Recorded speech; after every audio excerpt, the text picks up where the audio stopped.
Txori bihurtu nahi zuen helikopteroa. Bazen behin kopter izeneko helikoptero bat. Kopterrek desira eskutu bat zuen. Txorien antzekoa izan nahi zuen. Egan egiten bazekien, bai, munduko gailurrak bizitatu eta bere turbinen burrunbarekin haizea astoratzen zuen. Baina hori ez zitzaion nahikoa. Berak txoriek bezala kantu egin nahi zuen, doinu gozo, fresko eta arinak sortu. Izan ere, bere ametsa Broadwayko eszenatokira iristea zen, munduko musikal ospetsuenean parte hartuz. Egun batean, hondartza bakarti batera iritsi zen. Han, arean erdi lurperatuta, eguzkiak kizkalita eta denboraren poderioz higatuta zegoen hondartzako aulki jakintsu bat aurkitu zuen.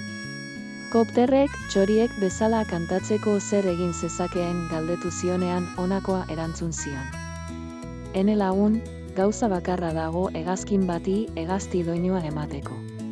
Bananak. Horiek emango dizute ahots liraina, opera abeslari baten antzekoa. Kopterrek ez zuen bitan pentsatu. Hurbilen zegoen supermerkatura egan egin eta zeuden banana guztiak erosi zituen, baita jan ere.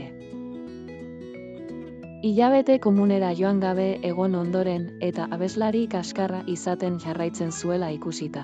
Aulki jakintsuarengana bueltatu zen haserre. Orduan, honek bufanda magiko bat oparitu zion barkamen gisa eta ezkerreko hegalean 10 egunez ipini behar zuela esan zion.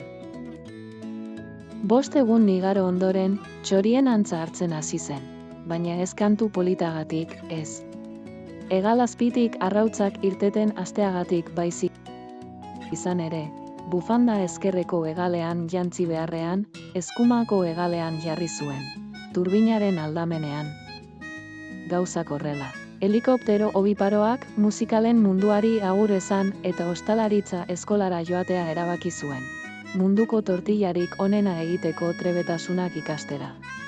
Eta horrela, txori bihurtu nahi zuen helikopteroak azkenean.